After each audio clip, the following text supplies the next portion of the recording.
이와 같이 행함이 없는 믿음은 그 자체가 죽은 것이라.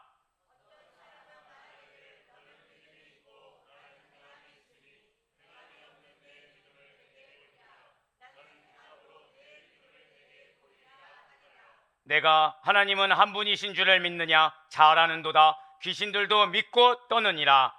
아, 허탄한 사람아, 행함이 없는 믿음이 헛것인 줄을 알고자 하느냐? 아멘. 할렐루야. 네, 주님께 사랑하신 우리 모든 아대표교회 성도 여러분들을 주님을 환영하고 축복합니다. 특별히 지난 주간 허다한 영적 전쟁에서도 승리하고 나오신 여러분들이 얼마나 귀하고 감사한지 모르겠어요. 여러분들 어떻게 한 주간 믿음으로 잘 승리하셨습니까? 아까의 아멘과 좀 달라졌는데요. 자, 그래서 우리 옆에 있는 분들한테 좀 격려하면서 이렇게 인사하시면 좋겠습니다. 주님의 이름으로 사랑하고 축복합니다. 네. 자, 우리 한 번 더 인사하실 때 우리 믿음으로 삽시다.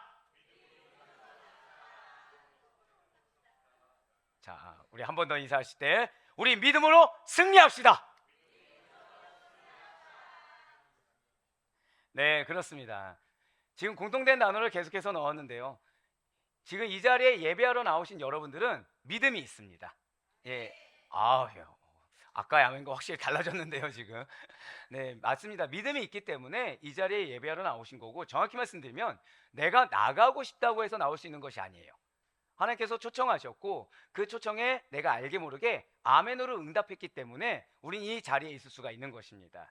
네, 그렇습니다. 그럼 우리에게는 믿음이 있다는 것이죠. 정확히 말씀드리면 절대 고백하실게요. 나에게 믿음이 전부입니다. 아멘. 네, 그렇습니다. 우리에겐 믿음이 전부라는 거예요. 그럼 우리들은 살아가면서 바로 그 믿음으로 말미암은 어떠한 기대감, 무언가의 그 기대를 가지고 살아가기 마련이라는 것이죠. 우리 아델포이 교회 역시 마찬가지입니다. 주님께서 주신 그 비전에 따라서 새로운 성전으로 이전한다, 단순히 지역을 옮긴다, 그런 개념이 아니라 그 성전 가운데 예배하신 그 약속의 말씀의 성취, 그 나에게 허락하신 그 기업, 거기에 따른 기대 속에서 우리는 하루하루를 보내고 있다라는 거예요. 네, 맞습니다. 여러분과 저에게는 각자 개개인적으로나 공동체적으로, 즉 개인, 가정, 직장, 교회 각각에 소속된 그 공동체의 간으로도 다 기대라는 것이 존재한다는 거예요. 그런데 이러한 기대감이라는 것은 흔히 우리가 내일 일을 모르기 때문에 더 기대하는 경우가 많다라는 것이죠. 좀 더 쉽게 말씀드리면 오늘 지금 이 시간이 너무나도 힘이 드는 겁니다. 정확히는 현실이 어렵다는 거예요. 열심히 살아오는데 내 기대만큼 그 열심이 현실에 충족을 시켜주지 않는 거죠. 사람은 알아줍니까, 몰라줍니까? 사람이 몰라줘요. 내가 예상하지 못한 사건 사고들이 자꾸 일어납니다. 그냥 현실적으로 잘 살아가는 것도 버겁게 살아가는 우리인데, 내가 지금 닥치고 있는 상황이나 어려움이라는 것은 남들이 가족조차 알아주지 못하는 그런 어려움과 부담감이라는 거예요. 예, 그러다 보니까 내일은 좀 더 나아지겠지, 약속하신 그때는 더 나아지겠지 라면서 기대하게 된다는 거예요. 왜요? 그렇지 않으면 하루를 버티기가 힘들다는 거죠. 그 기대가 없으면 하루하루 힘을 내기가 너무 어렵다는 것입니다. 예, 이러한 우리 인간의 기대 속에 이렇게 내가 기도하고 있고 내가 응답되길 원하는, 바람하지 않는 그 소망만이 있는 것입니까? 아니에요. 우리 인간의 기대 속에는 우리가 늙지 않고, 아니 설령 늙는다고 하더라도 육신의 건강을 좀 어느 정도 가진 상태에서, 육신이 좀 회복된 상태에서 건강하게 그래도 나름 장수, 아니 남들 사는 것만큼, 아니 내 사랑하는 자녀를 돌볼 수 있을 정도, 그 정도까지는 살고자 하는 기대가 있다는 거예요. 그러다 보니 세상 가운데서도 기대 수명, 기대 건강이라는 말도 있지 않습니까? 우리가 노화, 수명, 죽음이라는 주제에 사람들이 그런 건강과 관련돼서 인생의 생명에 대해서 주제에 그 관심을 갖는 이유는 인간은 대체로 쇠약해지는 것, 쇠약의 극치가 되는 죽음이라는 것을 쉽게 받아들이지 않기 때문이라는 거예요. 사랑하는 부모님을 생각해 봅시다. 아무리 부모님이 오랜 병투병을 한다고 해도 죽음이라는 것을 맞닥뜨렸을 때 그 누구도 담담하게 받아들일 자는 아무도 없다는 거죠. 예, 왜이겠습니까? 죽음이라는 단어 자체를 좋게 받아들인 분은 아무도 없다는 거예요. 가급적이면 이 죽음이라는 단어가 내 생활 가운데, 내 인생 가운데는 좀 거리가 멀기를 바란다는 거죠. 아니, 정확히 말하면 죽음이라는 단어는 거부감이 드는 단어고, 아무리 우리가 부정적인 상황 속에 처해 있다고 하더라도 가급적이면 사용하지 않기를 바라는 단어가 바로 죽음이라는 것입니다. 이렇게 죽음이라는 단어가 그렇다고 한다면 죽는 믿음, 오늘 말씀의 제목이기도 한, 절대 고백하실까요? 죽은 믿음. 네, 그럼 죽은 믿음에 대해서는 여러분들 어떻게 생각하십니까? 믿음이 죽었다, 믿음이 실종되었다, 믿음을 상실했다, 믿음이 떨어졌다. 자, 과연 어떻게 들리십니까, 여러분들? 결코 긍정적이지 않다는 거죠. 그리스도인들 중에 그 누구도 바라지 않는 문장이고요, 우리와는 거리가 먼 내용이라는 거예요. 믿는 성도에게 있어서는 안 되는 단어들, 있어서는 안 되는 문장이 바로 믿음이 죽었다, 믿음이 상실했다, 믿음이 떨어졌다, 믿음이 실종되었다, 믿음이 없어졌다, 바로 이런 문장이라는 거예요. 그렇습니다. 여러분과 저의 믿음이라는 거는 당연히 좋아야 됩니다. 우리의 믿음은 당연히 개선되어야 되고 변화되어야 되며 발전적이어야 됩니다. 성장해야 되고 성숙해야 되는 것이 바로 우리의 믿음이 되어야 된다는 거예요. 그래서 우리는 긍정적인 믿음, 발전하는 믿음, 성장하는 믿음으로 나아가기 위해서, 즉 절대 고백하실까요? 산믿음. 네, 산믿음이 되기 위해서는 하나님이 인정하지 않는, 아니 하나님이 제일 염하는 모습 중에 하나인 죽은 믿음의 모습을 반드시 제거해야 된다는 것이죠. 산믿음이 무엇이 여기 있을까요? 살아있는 믿음, 성장하는 믿음, 발전하는 믿음, 개선되는 믿음, 하나님이 인정하시는 믿음에는 하나님의 기쁨이 됩니다. 그 믿음으로 행한 모든 것은 인정이 돼요. 그 가운데 우리의 필요를 채우신 걸 경험합니다. 그 가운데 그 믿음 있는 자에게만 더하시는 은혜라는 걸 경험할 수 있다는 거죠. 하지만 죽은 믿음 있는 자들에게 하나님이 무엇을 경험하시겠습니까? 그 믿음이 회복되는 거, 결국 그 믿음을 깨닫고 받아들이는 거, 계속해서 그 작업밖에는 하나님이 우리에게 행하실 것이 없다라는 거예요. 진실로 주님께서는 여러분과 저에게 오직 믿음이 전부가 되기를 원하시고 계시다는 거죠. 우리 모든 믿는 자들이 거짓된 믿음, 죽은 믿음이 아니라 참된 믿음의 소유자가 되어서 이 땅 가운데 삶이 헛되지 않기를 바라고 계시다는 거예요. 당신께서 인정하시는 믿음의 소유자가 절대 고백하실게요. 여러분들이 되길 원하시고 계시다는 거죠. 할렐루야. 그렇기 때문에 우리 신앙에서 우리가 깨닫지 못하는 죽어있는 믿음의 영역을 없애기 위해서 한 번 더 고백하실까요? 죽은 믿음. 죽은 믿음이 무엇인지에 대해서 여러분들이 알기를 원하십니다. 오늘 본문이 야고보서 2장 17절부터 20절까지의 말씀을 통해서 죽은 믿음이 아니라, 즉 믿음이 있는 채하고 또는 믿음이 없으면서도 사람에게 보기 좋은 그런 믿음 있는 외식하는 모습이 아니라 하나님께서 인정하시는 믿음, 성장하는 믿음, 살아있는 믿음, 우리가 이제 죄의 속성에서도 들었지만 결국 하나님께서 원하시는 그 모든 것이 인정받을 수 있는 바로 그런 참된 믿음의 소유자가 여러분과 제가 되기를 원하시는 그 하나님의 마음을 느낄 수 있길 간절히 소망합니다. 그래서 먼저 우리 오늘 본문 야고보서 2장 17절의 말씀 우리 한번 다 같이 읽고 시작하겠습니다. 시작. 이와 같이 행함이 없는 믿음은 그 자체가 죽은 것이라. 아멘. 근데 지금 야고보는요, 이걸 원어로 보잖아요, 유례 없이 강력하게 선포하고 있습니다. 행함이 없는 믿음은 죽은 것이다 라고 선포하고 있다는 거예요. 그렇습니다. 행동이 뒷받침되지 않는 믿음, 즉 관념 속에 있거나 지식 가운데 머물러 있는 믿음은 죽은 믿음이라는 거예요. 자, 그런데 이런 믿음에 대해서 죽었다, 이런 말을 쓰는 것이 어떻게 적절하게 들리십니까? 죽음이 무엇일까요? 반대에 살아있다는 것은 대체 무엇입니까? 죽음은 죽는 일, 생물의 생명이 없어지는 현상을 일컫는 말입니다. 즉 죽음이 무엇이죠? 생명이 없어지는 거, 어떤 활동력이 없어지는 거, 그게 죽음이죠. 그렇다면 생명은 또 무엇을 가리키는 것일까요? 생명은 사람이 살아서 숨쉬고 활동하게 할 수 있는 힘이자 상태입니다. 그러니까 동물과 식물이 생물로서, 자 무엇으로서요? 생물로서 살아있게 하는 힘이자 바로 그런 살아있는 상태가 바로 생명이라는 거죠. 자, 뭔가 이제 이상한 걸 발견하셨을 거예요. 그렇다면 우리가 믿음이라는 거에 있어서 생명이 없어지는 죽음, 생명이 없는 죽음을 논한다는 것은 일견 듣기에 앞뒤가 맞지 않는 것처럼 들려질 수가 있다는 거죠. 왜냐하면 자, 믿음이 동물입니까? 믿음이 식물인가요? 믿음이 생물입니까? 아니에요. 믿음은 동물도 아니고 식물도 아니고 생물도 아니기 때문에 생명이 있다 없다, 생명이 죽는다 아니다라는 말을 붙여 쓰는 것이 마치 어불성설처럼 우리가 느껴질 수가 있다는 것입니다. 하지만 중요한 건 우리가 그렇게 느끼냐 안 느끼냐가 중요한 것이 아니라 이 성경에서 뭐라고 기록하고 있냐는 거예요. 하나님의 말씀에서는 믿음에 대해서 살아있다, 죽었다라는 표현을 쓰고 있다는 거죠. 예, 그 이유가 무엇입니까? 분명히 생물에게 쓰는 것이 죽음이라는 건데 생물이 아닌 믿음에 대해서 왜 성경은, 왜 하나님의 말씀은 살았다, 죽었다 이런 표현을 쓰는 것일까요? 그 이유는 믿음의 정의를 보면 우리가 알 수 있다는 거예요. 진실로 믿음에는 행위가 수반됩니다. 그러니까 이러한 믿음의 행위를 하는 주체가 무엇입니까?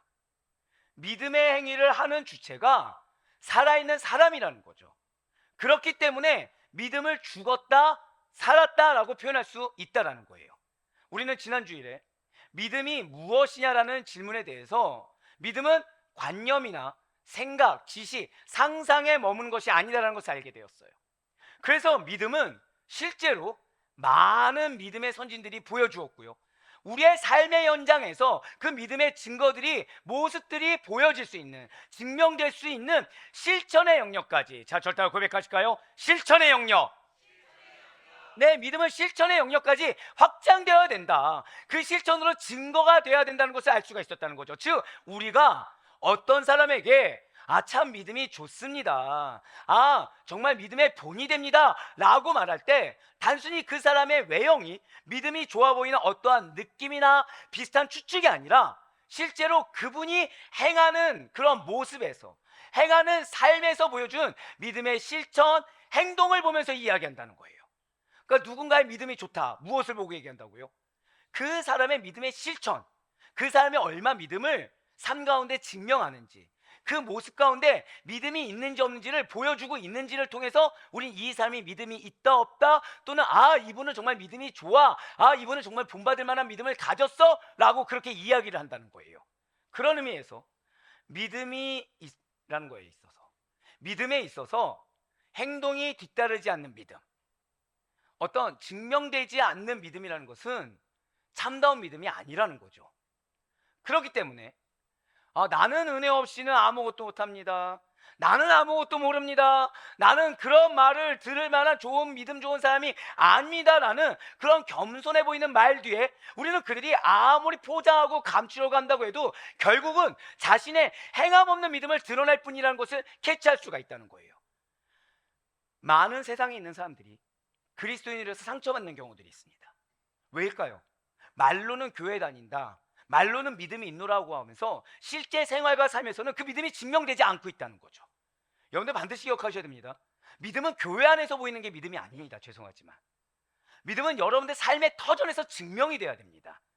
제일 좋은 증명은 믿지 않는 분들이 봤을 때 이분은 믿음이 있구나, 이게 정말 교회 다니는 사람이구나 라는 말이 나와줘야 사실은 그것이 정말 믿음이 있다는 거예요. 그런데 이것을 근데 목사님 외식할 수 있지 않습니까? 할 수 있죠. 지속할 수는 없다는 거예요. 누군가에게 믿음이 좋다고 했을 때 한두 번 해서 믿음 좋다는 얘기 들을 수가 없습니다. 특히나 가족은 어떨까요?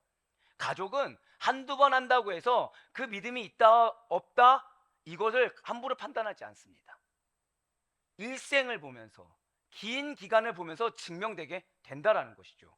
예, 그렇습니다. 우리에게 믿음에 있어서는 하나님이 반드시 믿음의 증거를 보여줄 수가 있도록 만드셨다는 거예요. 사랑하는 우리 성도 여러분들, 나는 아무것도 모릅니다, 나는 아무것도 할 수 없습니다, 나는 그런 믿음 좋은 사람이 아닙니다라는 말은 사실상 그리스도인에게 있어서는 결코 자랑이 아니라는 거예요. 그동안 성경을 통해서, 우리가 말씀을 통해서 예수님과 예수님께서 친히 행하신 일들에서 배우고 익힌 시절이 과연 우리가 얼마나 됩니까? 짧게는 최소한 1년, 길게는 몇십 년을 우리는 알고 배워왔다라는 거예요. 하다못해 초신자조차도 전도해야 된다. 초신자조차도 내가 교회에 왔으니까 좀 달라져야 된다. 긍휼의 마음을 품으면서 남에게 도움을 줘야 된다는 생각을 하고 있다는 거죠. 어린아이조차 불쌍한 친구를 위해서 도와야 된다는 거. 잠자기 전에 기도해야 된다. 밥 먹기 전에 기도해야 된다. 말씀을 들었으면 실천해야 된다는 것 정도는 알고서 실천하려고 노력을 한다는 거예요. 하물며 우리들이 교회를 다닌 지 세월이 얼만데 그동안 말씀을 접하고 또 나의 삶 가운데 주님의 역사하심과 주님의 은혜를 경험한 세월이 얼만데 아직도 못한다, 모른다에 갇혀있다는 것은 말이 안 된다는 거죠. 그런 말을 아무렇지도 않게 내뱉을 수 있는 것은 결코 겸손이 아니라는 것입니다. 스스로 나는 아직까지 그리스도인이 아닙니다 라고 증명하는 거랑 동일하다는 거예요. 주님의 말씀에는 저다 고백하실게요. 아멘. 즉 오직 순종에는 사실 답이 없다는 거죠. 내가 할 수 있냐 없냐, 내가 원하는 것이냐 아니냐를 따지는 것은 이미 믿음이 아니라는 거예요. 그래서 예수님께서는 이에 대해서 이미 이렇게 말씀해 주셨습니다. 바로 마가복음 9장 23절의 말씀입니다. 예수께서 이르시되 할 수 있거든이 무슨 말이냐, 믿는 자에게는 능히 하지 못할 일이 없느니라 하시니. 아멘. 이것은 우리의 판단이 중요하지 않다라는 것입니다. 이것은 믿음이 있는 자에게는, 예수님을 믿는 자에게는 할 수 있다 없다 따지는 것도 아니에요. 맞다 아니다를 따지는 것이 아니라 오직 단 하나뿐이라는 거예요. 믿음 안에서 내가 무엇이든지 순종하여야 할 수 있습니다. 맞습니다, 말씀이 정답입니다가 나와야 된다는 거죠. 이미 믿음을 증거해 준 성경 속 인물들이 믿음 안에서 무엇이든지 가능하다는 것을, 무엇을 말하는지를 우리에게 이미 알려주고 있다는 거예요. 사랑하는 성도 여러분들, 말씀을 믿으십니까? 어떻게 말씀이 정말 진리이십니까? 근데 우리는 때로는 말씀 가운데 내가 임의적으로 이거는 그냥 성경 속에 있으니까 나올 수 있는 말, 이거는 나의 현실에서 맞지 않는 말이라고 내가 이미 판단해서 재단해 버린다는 거죠. 근데 그것은 믿음이 아니라는 거예요. 예수님께서 말씀하시면 그대로 되는 것입니다. 예수께서 말씀하시면 그것은 진리가 됩니다. 그렇기 때문에 예수님께서 우리에게 믿음이 있으면 능치 못할 것이 없다고 한다면 우리가 포커스를 맞춰야 되는 건 무엇이죠? 믿음밖에 없다는 거예요. 내가 믿음이 있냐 없냐 문제인 거지, 이걸 할 수 있냐 없냐, 이것이 가능하냐 불가능하냐 따지는 것이 믿음이 결코 아니라는 것입니다. 실제로 야고보서를 기록한 야고보는요, 이렇게 강력하게 이 행함이 있는 믿음에 대해서 선포한 이유가 있습니다. 야고보서를 기록한 야고보는 아시다시피 예수님의 형제입니다. 그런데 그는 놀랍게도 예수님 생전에는 예수님을 믿지 않았어요. 예수님의 형제입니다. 예수님의 행한 사역을 다 봤어요. 말씀 다 들었습니다. 믿음이 있었다고요, 없었다고요? 믿음이 없었어요. 불신자였습니다. 오히려 부정을 했죠. 아이러니하게도 예수님께서 이 땅에 계실 때 그 모든 공생의 기간을 보면서도 정작 예수님을 믿지 못했던 자가 바로 사도 야고보였다는 거예요. 그러다가 예수님의 부활을 목격합니다. 예수님의 부활을 목격하니까 이거는 우연이야, 이거는 사람들의 그냥 얘기일 거야 라고 치부해버린 일들이 더 이상 치부할 수가 없게 됐다는 거예요. 직접 목도했습니다. 예수님의 살아계심을 봤어요. 이제는 인정할 수밖에 없게 됐어요.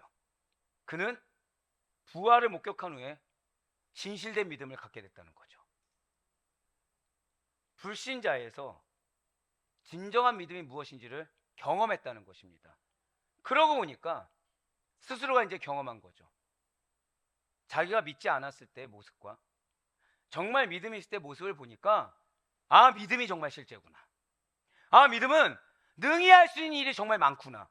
살아있는 믿음에는 반드시 행함이 있게 되는 것이고 거기에는 반드시 증거가 따를 수밖에 없구나라는 걸 깨닫게 되었다는 거예요. 네, 그렇습니다. 야고보는요, 스스로가 불신자였던 세월이 있었고 그리고 극적으로 예수님을 만나 거듭난 세월이 있었기 때문에 행함이 없는 믿음, 죽은 믿음은 믿음이 아니구나를 절실하게 깨달았어요. 그래서 자신의 그 경험을 쓰고자, 그 이야기를 쓰고자 오늘 본문이 되는 야고보서를 간절한 마음으로 기록하게 됐다는 거죠. 이러한 야고보 사도는 예루살렘 공의회의 의장 역할을 감당했습니다. 베드로, 요한과 함께 초대 예루살렘 교회의 기둥 같은 인물이 바로 야고보였어요. 그러니까 초대 교회의 아주 핵심 지도자 중에 한 사람이 누구였다고요? 야고보 사도였다는 거죠. 자, 한번 잘 생각해 보시길 바랍니다. 여러분들, 초대 교회 하면 어떤 게 생각나십니까? 뭐 부정적인 거 생각나신 분 계십니까? 초대 교회 부정적인 거 생각나신 분들 계시나요? 거의 이제 요즘 한국 교회가 많이 회복을 꿈꾸면서 어디로 돌아가자고 얘기하죠? 보통 초대 교회. 그러니까 초대 교회 하면은 긍정적입니다. 열정 있고 열심이 있고 진심이에요. 어떠한 열심과 진심을 가지고 예수님을 믿었죠? 초대 교회는 유무상통의 형제 사랑, 그리고 하나님 사랑이 가득한 사랑의 공동체였어요.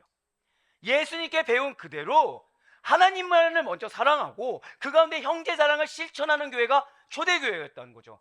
자, 그 가운데 이러한 초대교회에서 핵심 리더가 누구였다고요? 야고보 사도였다는 거예요. 즉 믿음이 그 열정적인 성도들 사이에서도, 진심 어린 실천이 가득한 성도들 사이에서도 믿음이 좋은 사람으로 증명된 사람이 누구였다는 거예요? 야고보 사도였다는 것입니다. 하나님과 성도들의 인정이 되었기 때문에 리더의 자리에, 핵심 지도자 자리에 설 수가 있었던 자가 야고보 사도였다는 거죠. 이렇게 하나님 사랑, 형제 사랑의 유무상통의 초대교회를 이끌던 지도자로 살았다는 것은 야고보 사도 역시 바로 이러한 하나님 사랑이 무엇인지, 형제 사랑으로 인한 유무상통의 사랑이 무엇인지 그대로 실천한 자로서, 즉 본인이 가르친 그대로, 본인이 전하는 말씀 그대로 실천하고 행한 본이 되는 자로서 그러한 가르침을 실질적으로 전파하고 독려했다는 것입니다. 그렇기 때문에 그러한 야고보의 눈에는 야고보가 어떤 자였다고요? 자신이 믿음이 없는 자였기 때문에, 그리고 자신이 예수님을 만나서 믿음을 가졌기 때문에, 그리고 그 가운데 믿음이 있는 자가 무엇을 하는지 자신이 직접 체험하고 실천해 봤기 때문에 그리스도의 사랑을 전하는, 믿음을 실천하는 자와 그렇지 않은 자가 한눈에 보인다는 거예요. 자기가 불신자였기 때문에, 믿음에서 멀어졌기 때문에 이거는 믿음이 없는 모습이다. 그리고 자기가 정말 예수님을 만나서 믿음을 실천해 봤기 때문에 이거는 믿음이 있는 실천, 진짜 참된 사랑의 실천이다라는 것이 한눈에 보였다는 거죠.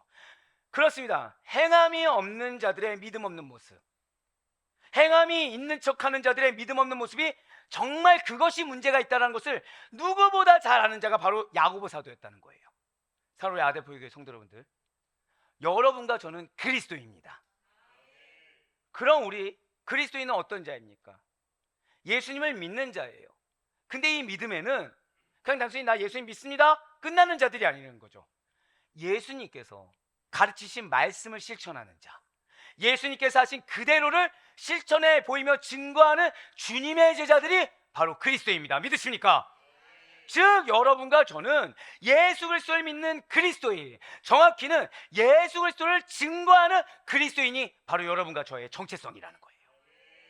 그렇기 때문에 예수님께서 사랑의 실천과 믿음의 행위를 보였다고 한다면, 예수님께서 말씀을 실천하는 걸 보였다고 한다면, 예수님께서 하나님의 명령에 순종해서 자기를 십자가에 못 박는 본을 보이셨다고 한다면 우리도 그대로 행할 책임과 사명이 있다는 거예요. 우리의 책임과 사명은 다른 거 아닙니다. 예수님 말씀하신 그대로, 예수님이 행하신 그대로 그거를 행하는 거예요. 내가 어떻게 보여지느냐, 이게 중요한 게 아닙니다. 자, 예수님 사람 눈 신경 쓰셨습니까? 안 쓰셨습니까? 신경 안 썼어요. 하나님의 눈만 신경 쓰셨습니다. 예수님 무엇을 행하셨습니까? 당시에 바리새인들, 서기관들이 하는, 대제사장들이 하는 외식적인 행위를 그대로 하셨습니까? 아니에요. 하나님이 시키신 거 하셨어요. 그래서 예수님께서 이에 대해서 우리에게 이렇게 또 말씀하셨어요. 바로 요한복음 14장 12절의 말씀입니다. 내가 진실로 진실로 너희에게 이르노니 나를 믿는 자는 내가 하는 일을 그도 할 것이요 또한 그보다 큰 일도 하리니 이는 내가 아버지께로 감이라. 아멘. 진실로 우리의 믿음의 주가 되시는 예수님께서 실천하신 믿음의 모습과 행위가 무엇이었습니까? 자기 사랑이 아니었어요. 하나님 사랑이었습니다. 자기 인정이 아니었어요. 형제를 인정하고 형제를 사랑하는 거였어요. 어떠한 배경을 보고 사랑한 것이 아니었습니다. 영혼으로 바라봤어요. 절대 한번 고백하실까요? 영혼 사랑. 네, 맞습니다. 영혼으로 보고 사랑하셨어요. 배신할 거 아셨어요. 사랑하십니까? 안 하십니까? 하셨어요. 가룟 유다조차도 사랑하셨고 무리들 다 사랑해 주셨습니다. 강도 역시도 불쌍히 여기셨어요. 우리 예수님께서는 죄로 신음하며 생명력 없이 죽어가는 그 죄인들을 살리기 위해서 당신의 그 십자가 사랑으로 구원해 주셨습니다.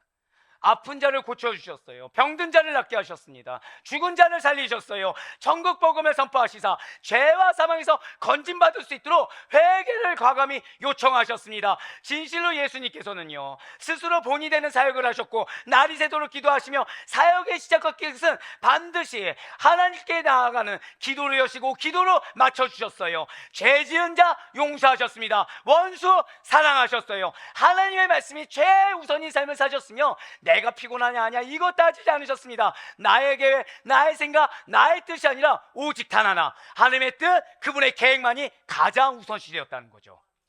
예, 맞습니다. 예수님께서는요 오래 참으시사 말보다는 행동으로 자신의 믿음을 증명해 보이셨다는 거예요. 그러한 예수님께서 이렇게 선포하셨습니다. 바로 요한복음 12장 44절과 요한복음 8장 29절의 말씀입니다.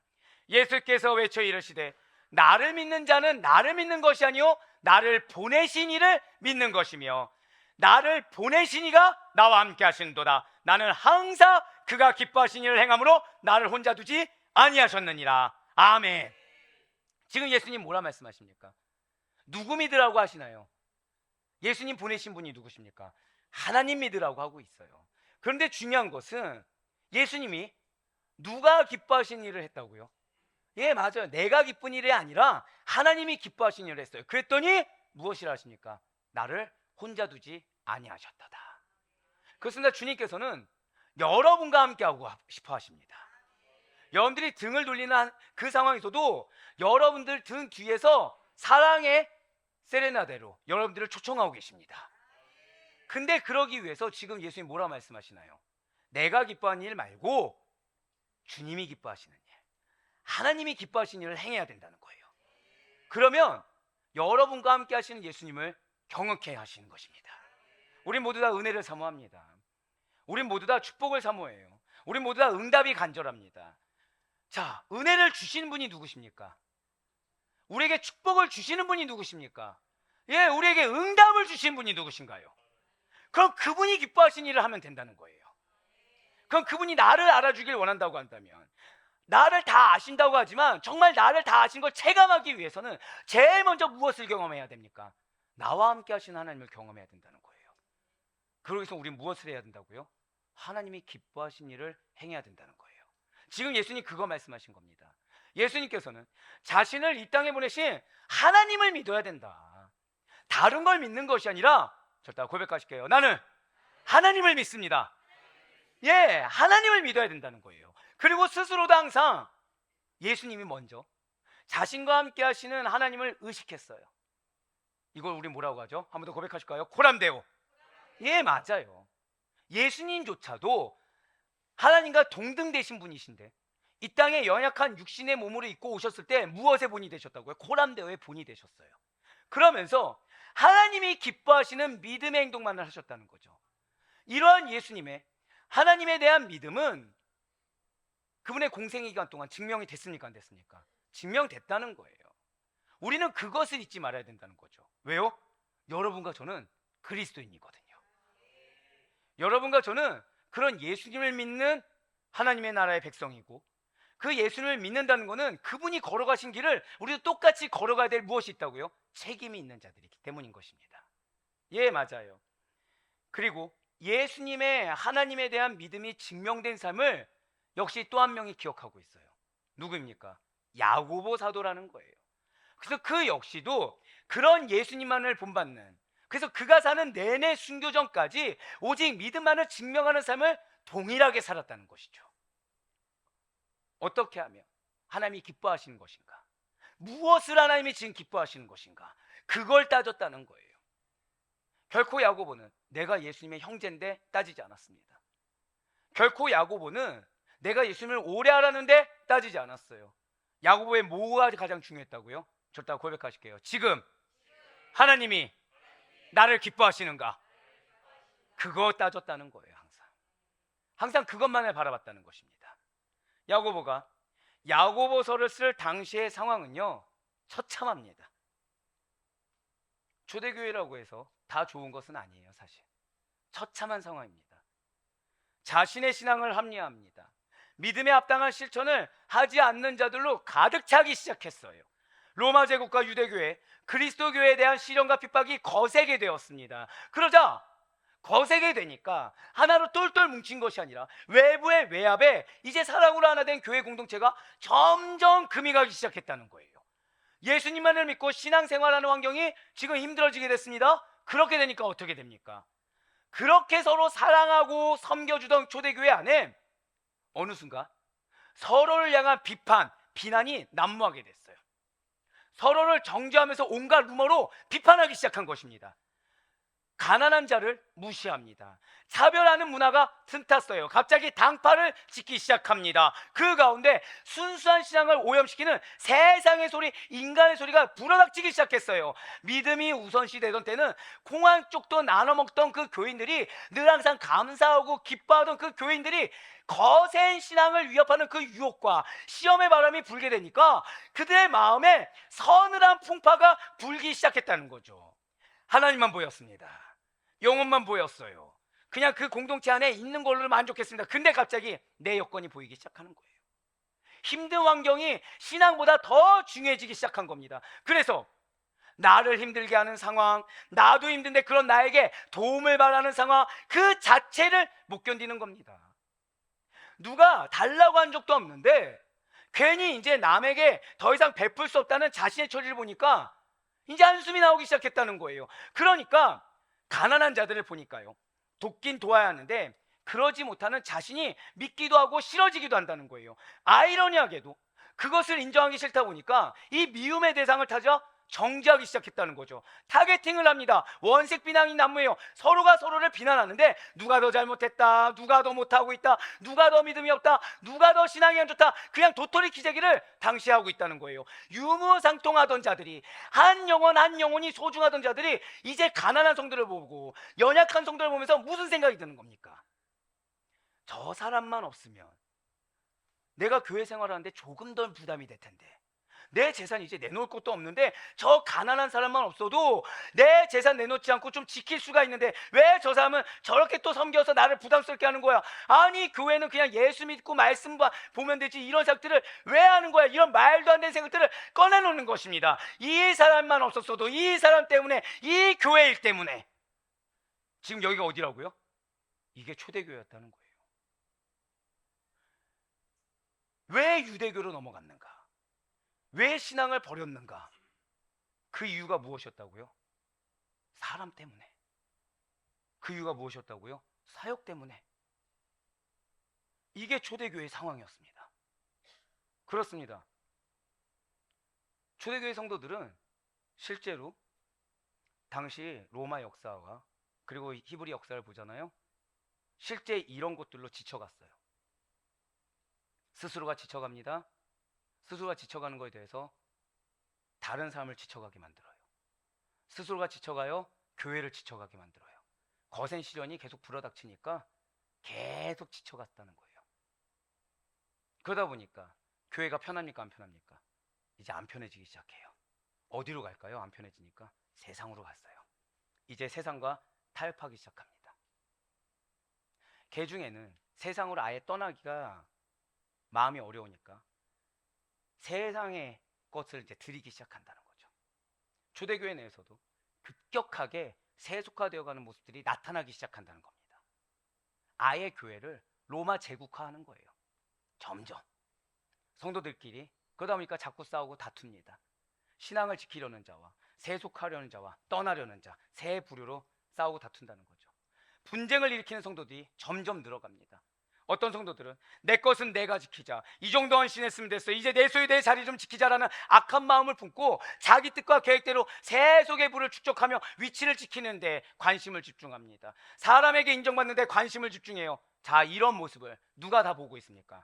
야고보가 다 보고 있었다는 거예요. 자, 근데 야고보는 어떤 자였다고요? 불신자였다는 거죠. 자신이 믿음이 없었을 때 했던 행동 압니까 모릅니까? 알고 있어요.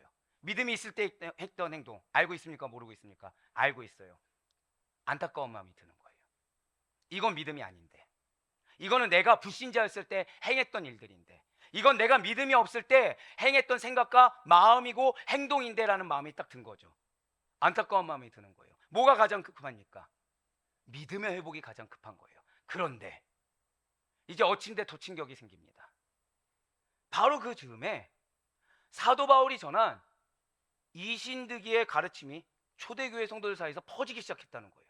자, 그런데 제가 지금 뭐라 말씀드렸죠? 이신득이의 가르침 진리입니까 아닙니까? 진리죠. 근데 제가 이 앞에 뭐라 말씀드렸어요? 엎친 데 덮친 격이라 말씀드렸어요. 왜일까요? 이신득이가 무엇이죠?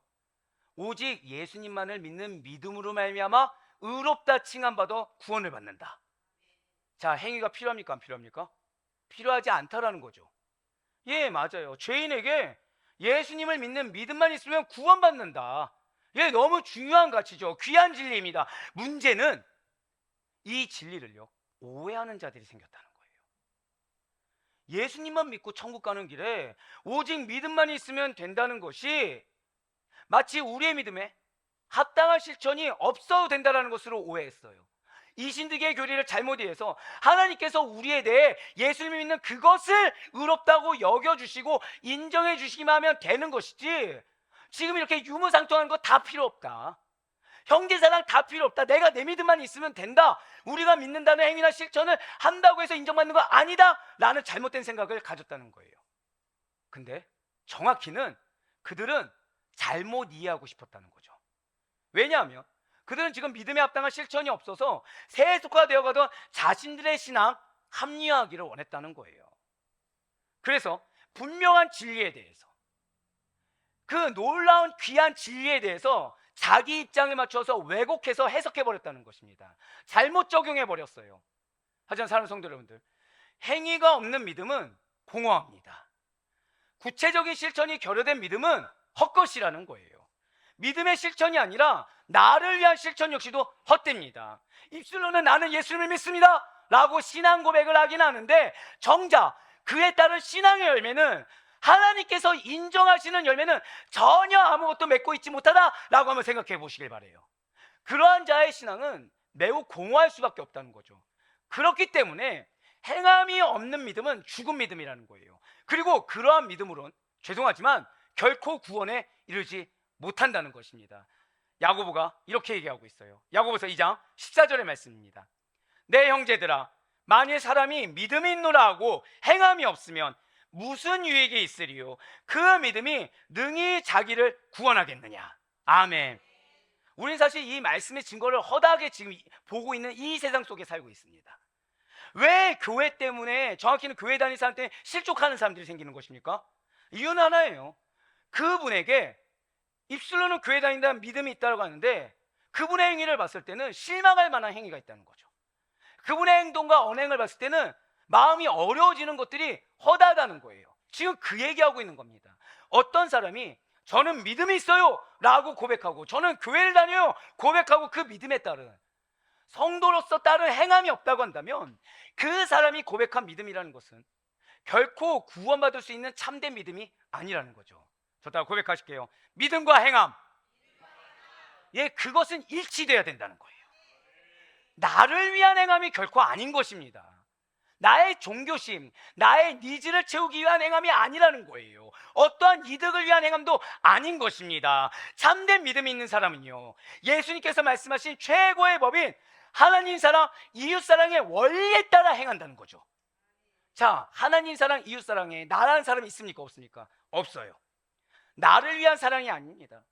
영혼을 위해, 형제를 위해 가난한 이웃을 사랑하며 긍휼을 베풀 줄 알아야 된다는 거예요. 이러한 사랑과 긍휼이 없다는 것은 진실한 믿음이 없다라는 증거가 된다는 거죠. 이에 대해서 야고보 사도는 또 이렇게 선포하였습니다. 야고보서 2장 8절과 16절 17절 말씀 보도록 하시겠습니다. 너희가 만일 성경에 기록된 대로 내 이웃 사랑하기를 내 몸과 같이 하라 하신 최고의 법을 지키면 잘하는 것이거니와 너희 중에 누구든지 그에게 이르되 평안히 가라, 덥게 하라, 배부르게 하라 하며 그 몸에 쓸 것을 주지 아니하면 무슨 유익이 있으리요? 이와 같이 행함이 없는 믿음은 그 자체가 죽은 것이라. 아멘. 자, 말씀을 8절부터 한번 보세요. 지금 뭐라고 말씀하십니까? 성경에 기록된 대로, 사람의 말이 아니라 하나님이 말씀하신 대로 지키면 하나님께 칭찬받는다는 거예요. 잘하는 거라는 거죠. 근데 16절 말씀 보세요. 너희 중에 말은 해요. 근데 쓸 것을 주지 않는 겁니다. 유익이 있다는 거예요, 없다는 거예요? 없다는 겁니다. 말만 하는 건 소용이 없다는 거예요. 말했으면 그 영혼이 지금 무엇이 필요한지 아니까 말을 한 거잖아요. 지켜 행하는 거예요. 그 말의 책임을 지라는 겁니다. 근데 17절 보세요. 뭐라고 합니까? 행함이 없는 믿음은 죽은 것이다. 그렇다면 반대로 말을 하면 행함이 있는 믿음은 뭐가 되는 것입니까? 산 것이 되는 거예요. 하나의 기쁨이 되는 거예요. 칭찬을 받는 거예요. 그래서 그 행함을 위한 필요를 채워주시는 것입니다. 제가 방금 뭐라 말씀드렸죠? 행함을 위한 필요를 채워주신다는 거예요. 제가 여러분들한테 항상 드리는 말씀이 있습니다. 신앙에는 의지가 필요합니다. 왜냐하면 하나님이 여러분들에게 약속의 말씀을 주셨습니다. 믿으십니까? 근데 이 말씀이 제가 뭐라 말씀드렸죠? 말씀은 하나님의 명령이에요. 근데 이 명령에 뭐가 있다고요? 하나님의 의지가 담겨 있습니다. 한번 절 따라 선포하실게요. 나에게 약속의 말씀이 있습니다.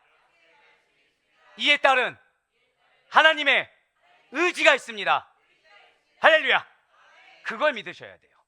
자, 그럼 하나님이 여러분들에게 말씀을 주실 때 무엇이 있다고요? 의지가 있다는 거죠. 반드시 그 말씀을 성취해 주시겠다, 그 기업을 주시겠다라는 하나님의 의지가 있다는 것입니다. 여기에 우리의 무엇을 필요로 하신다고요? 믿음을 필요로 하는데 이 믿음에 뭐가 있다는 것입니까? 신앙의 의지가 필요하다는 거예요. 하나님 말씀하신 대로 행하겠다라는 의지가 필요한 것입니다. 예, 지금 야고보 사도가 말한 게 바로 그거예요. 순종하겠다는 의지, 믿고 행하겠다는 의지, 그 의지가 있을 때 실제로 하나님은 그 의지에 합당하게 채워주신다는 겁니다. 그리고 채워주시는 이가 하나님이신데 정작 칭찬은 누구에게 하세요? 의지 가진 자에게 상급을 주신다는 거예요. 바로 그겁니다. 그런데 여기까지 들었을 때 한 가지 질문이 나오게 됩니다. 분명 사도 바울은 뭐라고 얘기했나요? 행위로 의롭다함을 얻지 못한다. 행위로는 구원에 이르지 못한다고 하지 않았습니까? 한번 볼까요? 로마서 3장 28절의 말씀입니다. 그러므로 사람이 의롭다 하심을 얻는 것은 율법의 행위에 있지 않고 믿음으로 되는 줄 우리가 인정하노라. 아멘. 네, 여기서 지금 사도 바울이 뭐라 얘기합니까? 행위로는 의롭다 하심을 받지 못한다고 했어요. 하지만 여기요, 우리가 오해하지 말아야 될 것이 있습니다. 여기서 사도 바울이 말한 행위는 오늘 야고보 사도가 말하는 행위와는 전혀 다른 거라는 거예요. 사도 바울이 로마서에서 이야기한 행위는 그 앞에 붙는 것이 있어요. 그것이 무엇이냐? 절대 고백하실게요. 율법의 행위. 네, 즉 사도 바울이 말한 행위는 할례 시행과 같은 율법적 행위를 가리키고 있다는 거예요. 즉 사도 바울이 말한 행위는 예수 그리스도를 통해 거듭나지 못한 자로서, 자, 지금 구원을 받았습니까? 못 받았습니까? 아직 못 받은 자예요. 근데 할례와 같은 율법적 행위로 의롭게 되고자 한 것을 말을 하고 있다는 거죠. 사도 바울이 말한 행위는 구원을 얻기 위한 행위라는 것입니다. 당연히 이러한 율법적 행위는 구원을 얻는데 아무런 영향을 미치지 못한다는 거예요. 그렇다면 오늘 본문에 야고보가 말하는 행위는 과연 무엇입니까? 예수 그리스도를 믿어 의롭게 된 자들이 소유한 믿음에서 자연스럽게 흘러나온 행위인 것입니다. 대상이 누구예요? 구원받은 자들이라는 거죠. 이미 구원받은 자들이라는 거예요. 즉 구원받기 전에 내가 행한 일들과 행위가 아무리 거룩해 보이고 선하다고 해도 예수 그리스도의 은혜로 말미암아 믿음을 갖지 못한다고 한다면 그 행동들은 뭐가 되는 것입니까? 율법적 행위에 불과하게 된다는 거예요. 하지만 예수님의 은혜로 말미암아 믿음을 가진 자들은 그 믿음을 가지고 예수님을 믿는 믿음을 기반으로 해서 그분의 말씀에 대한 순종을 기반으로 해서 선한 행동이 자연스럽게 흘러나올 수가 있어야 된다는 것이죠. 그렇습니다. 사도 바울이 말한 의롭다함을 얻지 못하는 율법적 행위는 구원받기 전의 일인 것이고, 오늘 야고보가 행함 있는 믿음을 이야기할 때 그 행위는 구원받고 난 다음의 일인 것입니다. 바울이 말한 율법 행위와 야고보가 말하는 믿음의 외적 표현으로서의 행위, 이 둘을 우린 절대 착각하지 말아야 된다는 거예요. 많은 이단이 이거를 혼합시켜서 우리를 혼돈하게 하지만 우리는 절대 착각하지 말아야 된다는 것이죠. 그렇기 때문에 예수 그리스도가 없는 자들, 성령을 소유하지 못한 자들은 억만금을 내놓는다고 하더라도 그 행위가 하늘에 닿지 않습니다. 하지만 예수님이 있는 자들은 그 안에 뭐가 있습니까? 여러분들 안에 뭐가 있는 것입니까? 절대 고백하실게요. 영원한 생명. 네, 맞아요. 우리 안에 영원한 생명이 있기 때문에 우리들의 행위는 살아있으며 우리의 행실 하나하나가 온전한 삶 믿음의 증거로 인정된다는 사실을 반드시 믿으시길 바라겠습니다. 오늘 본문에서 야고보는 그래서 행함 있는 삶 믿음과 행함 없는 죽음 믿음의 차이를 이야기하면서 무엇을 강조합니까? 형제 사랑을 강조하고 있어요. 그리고 유무상통의 초대교회 정신을 지금 강조하고 있다는 거죠. 그렇다면 이러한 유무상통과 이웃사랑은 믿음의 행함과는 어떠한 관계가 있는 것입니까? 그것은 예수님께서 생명을 바쳐 사랑한 교회가 다름이 아니라 예수 그리스도를 믿는 성도들의 모임. 교회가 무엇이라고요? 믿는 성도들의 모임이며 그 성도들이 믿음을 실천하는 한 방법이 서로 사랑하는 것, 그리고 예수님의 모습과 그분의 말씀을 실천하는 것에 있다라는 거죠.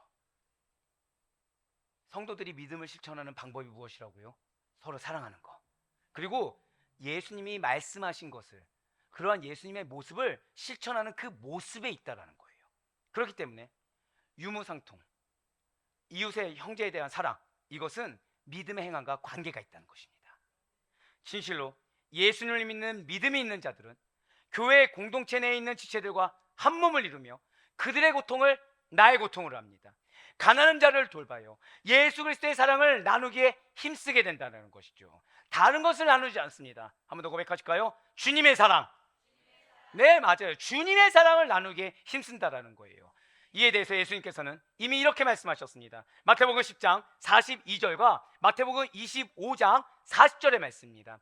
또 누구든지 제자의 이름으로 이 작은 자 중 하나에게 냉수 한 그릇이라도 주는 자는 내가 진실로 너희에게 이르노니 그 사람이 결단코 상을 잃지 아니하리라 하시니라. 40절 말씀이에요.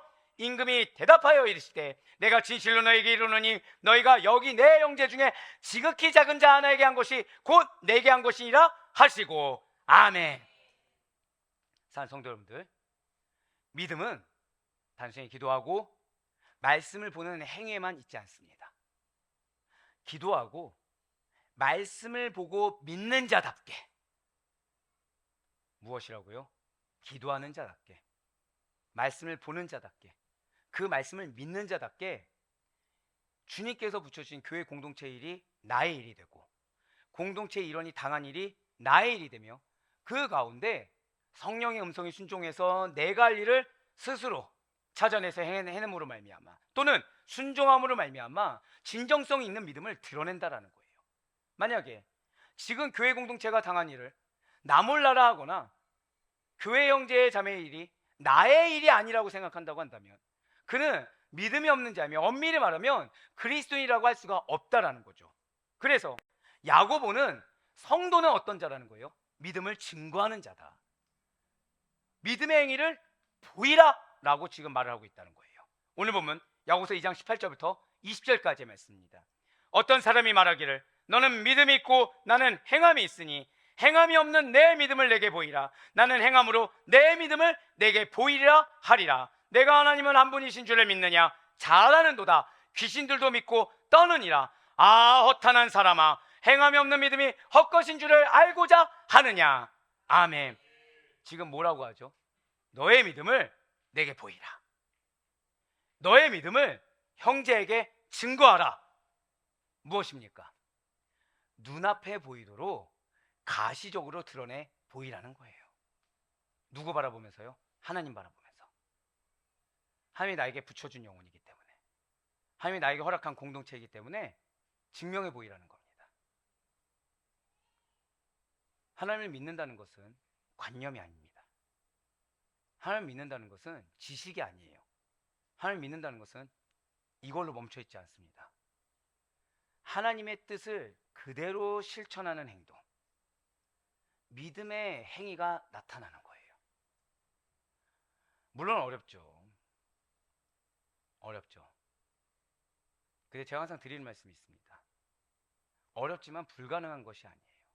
왜죠? 믿는 자에게 능치 못함이 없기 때문에. 맞습니다. 중요한 건 무엇이라고요? 한 번 더 고백하실게요. 신앙의 의지. 그게 중요한 거예요. 앞서도 약속드렸습니다. 신앙의 의지를 가진 자에게 그 필요를 채워주신다. 부어주신다라고 말씀을 드렸어요. 가장에게 가장 필요한 것이 있습니다. 그 가정을 책임지는 거예요. 근데 누구 앞에서 책임지는 거예요? 하나님 앞에서 책임지는 거예요. 하나님 앞에서. 믿음을 가지고 책임지는 겁니다. 아내에게 필요한 것이 있어요. 신뢰입니다. 누구에 대한 신뢰요? 하나님이 보내주신 남편에 대한 신뢰, 하나님이 보내주신 자녀에 대한 신뢰인 겁니다. 누구를 빼지 말아야 되는 겁니까? 하나님의 뜻을 빼지 말아야 돼요. 그래야 의지를 가질 수 있습니다. 그래야 분별할 수 있어요. 그래야 하나님이 무엇을 기뻐하신지 알 수가 있는 겁니다. 맞습니다. 지금 19절에 보면 귀신도 하나님이 누군지 알고 떤다는 거예요. 하나님께서 존재하고 계신다는 것을 귀신도 인식하고 있다는 거죠. 그런데 사랑하는 여러분들, 귀신 구원 받았습니까? 왜요? 하나님 알고 있잖아요. 자, 나는 귀신도 구원받았다 생각한다. 있으십니까? 예, 없어요. 여러분들 지금 실소를 지금 머금고 계신데 없어요. 왜요? 귀신 하나님 알고 있잖아요. 지금 뭐라고 하죠? 귀신들도 믿고 떤다고 하고 있습니다. 그렇죠? 귀신 하나님 존재 믿는다는 거예요? 안 믿는다는 거예요? 믿는다는 거죠. 근데 왜 구원받지 못합니까? 이유는 하나예요. 인신론적인 믿음으로, 관념적인 믿음으로, 지식적인 믿음으로는 구원 얻지 못한다는 거예요. 지금 야고보 사도는 귀신의 믿음이라는 것은 인신론적인 믿음을 가진 자들, 지식적인 믿음을 가진 자들, 관념적인 믿음을 가진 자들의 믿음과 별반 차이가 없다는 겁니다. 믿음은 아는 데서 끝나지 않다는 거예요. 믿음은 증명이 된다는 것입니다. 일견 당연한 말이죠. 왜죠? 우리의 사명이 무엇입니까? 모든 그리스도인의 사명이 무엇이죠? 가서 무엇 삼으라? 제자 삼으라. 여러분들 말로 제자 삼을 수 있습니까? 아니에요. 본이 돼야 됩니다. 전할 수는 있어요. 근데 전한 자가 정말 예수님을 믿고 제자가 되는 것은 안다고 끝난 문제가 아닙니다. 본이 돼야 된다는 거죠. 예, 맞아요. 본이 된다는 것이 무엇이죠? 그 전한 멘토의 행함이 따른다는 거예요. 삶 가운데 본이 된다는 거죠. 그냥 교회의 모습, 세상의 모습이 다른 것이 아니라 어디에서나, 저따라 고백하실까요? 동일한 믿음. 네, 맞아요. 어디에서나 동일한 믿음이 증거가 된다는 거예요. 예, 맞습니다. 지금 하나님이 누구인지 알고 두려워 떠는 귀신이라도, 그것을 믿는다고 하는 귀신이라도 참된 믿음이 없기 때문에, 그 믿음의 증거가 없기 때문에 하나님의 뜻을 행하는 데는 조금도 관심을 두지 않는다는 거죠. 하나님이 누군지 알고 믿고 떠는 귀신은 참된 믿음이 없기 때문에 최고의 법인, 예수 그리스도께서 말씀하신 최고의 법인 하나님 사랑, 이웃 사랑을 실천하는 데는 관심을 두지 않는다는 거예요. 귀신 뭐에 관심이 있습니까? 자, 사단이 뭐에 관심이 있었죠? 아담과 하와를 미혹하는 데 관심이 있었지. 자, 우리는 욥기를 통해서도 알고 있죠. 자, 사단, 하나님 알고 있습니까? 모르고 있습니까? 알고 있어요. 하나님과 대화합니까? 안 합니까? 해요. 근데 뭐에 관심이 있죠? 영혼을 실족하는 데만 관심이 있어요. 뭐에만 관심이 있습니까? 자기의 니즈에만 관심이 있다는 거예요.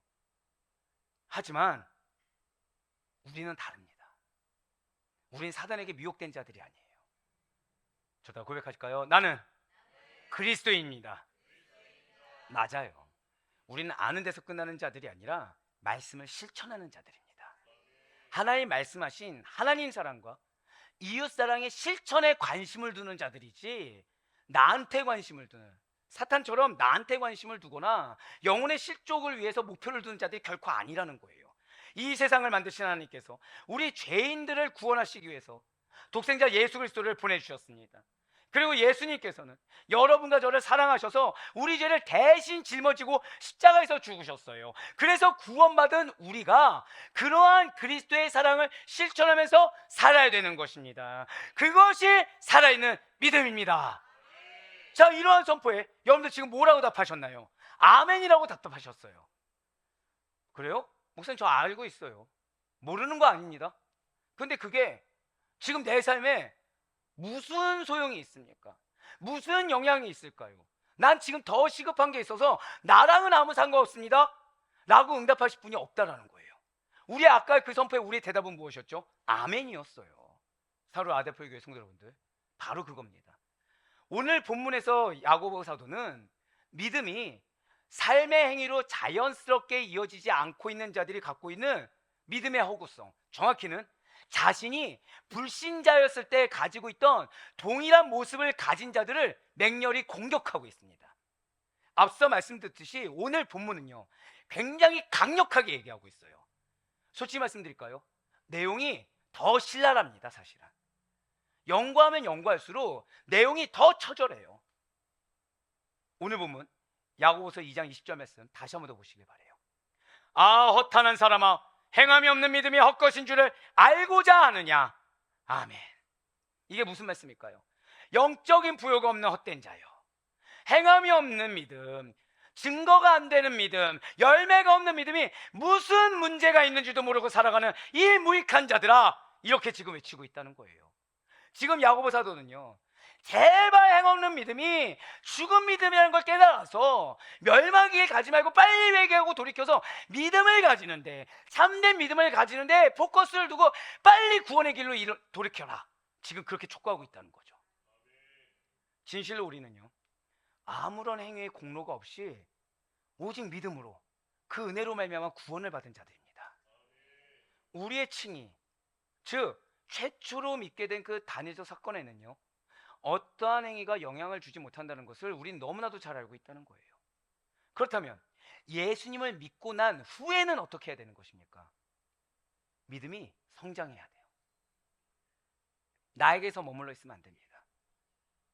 오히려 더 이타적이 되어야 되고요, 나는 없어도 영혼이 세워지고 나는 없어도 하나님만 살아있으면 된다는 거예요. 예, 그렇게 믿음이 성장하면 성장할수록 우리에게 무엇이 나타나겠습니까? 하나님 사랑과 이웃 사랑의 증거가 더욱 많이 나타나게 돼요. 그것을 실천하기 위한 필요를 주님께서는 더욱더 많이 채워주시는 것입니다.